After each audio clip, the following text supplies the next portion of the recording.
Hi friends, இந்த video வந்து நம்ம என்ன பார்க்க போகிறோம் அப்படிங்கிறீங்கன்னா, ஸோ நம்ம தல அஜித் ஃபேன்ஸுக்கு கொஞ்சம் சோகமான விஷயத்தை பற்றி தான் பார்க்க போகிறோம். அதாவது நம்மளோட தல அஜித்துக்கு வந்து மீண்டும் வந்து அறுவை சிகிச்சை வந்து பண்ண போகிறாங்க அப்படின்றது இப்போ வந்து ஒரு அஃபிஷியலான வந்து ஒரு நியூஸ் வந்திருக்கு. அதாவது நம்ம தமிழ் சினிமாவில் one of the top most ஆக்டரான தல அஜித்துக்கு வந்து போன வருஷம் மார்ச் மாதத்தில் வந்து அறுவை சிகிச்சை வந்து பண்ணியிருந்தாங்க. ஸோ அதுக்கப்புறமா வந்து அவர் வந்து நல்லா தான் இருந்தார். அந்த அறுவை சிகிச்சைக்கு காரணம் என்ன அப்படின்னு கேட்டிங்கன்னா, ஸோ மூளைக்கு செல்லும் ஒரு நரம்பில் வந்து அவருக்கு வந்து ஒரு ரத்த கசிவு காரணமாக தான் வந்து இந்த அறுவை சிகிச்சை வந்து நடந்தது அப்படின்ட்டு வந்து சொல்லியிருந்தாங்க. அதுக்கப்புறமா வந்து அவர் வந்து நல்லா இருந்து படப்பிடிப்புலாம் வந்து கலந்து கொண்டார். ஸோ இந்த நிலையில் வந்து நம்மளோட தல அஜித் கிட்ட வந்து 2 படம் கைவசமாக வச்சிருக்காரு. விடாமுயற்சி அண்ட் குட் பேட் அக்லி. இன்னில வந்து விடாமுயற்சி படத்தை வந்து கிட்டத்தட்ட முடிச்சிட்டாங்க அப்படின்னு சொல்லலாம். இன்னும் குட் பேட் அக்லி மட்டும் இருக்குது. அதாவது கடந்த மார்ச் மாதம் செஞ்ச அறுவை சிகிச்சையோட தொடர்ச்சி தான் வந்து இப்போ வந்து லேட்டஸ்ட் இன்னும் கொஞ்ச நாளில் வந்து நம்ம தல அஜித்துக்கு மறுபடியும் வந்து அறுவை சிகிச்சை பண்ண போகிறாங்களாம்.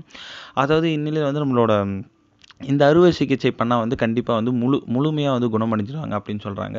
அதனால் வந்து இன்னும் கொஞ்ச நாட்களில் வந்து விடாமுயற்சி படத்தோட ஷூட்டிங்கை முடிச்சுட்டு அடுத்த இதுவே வந்து நம்மளோட குட் பேட் அக்லியோட ஷூட்டிங்கும் கையோடு முடிச்சு கொடுத்துட்டு நம்மளோட தல அஜித் வந்து அந்த அறுவை சிகிச்சை வந்து மேற்கொள்ள போகிறாராம்.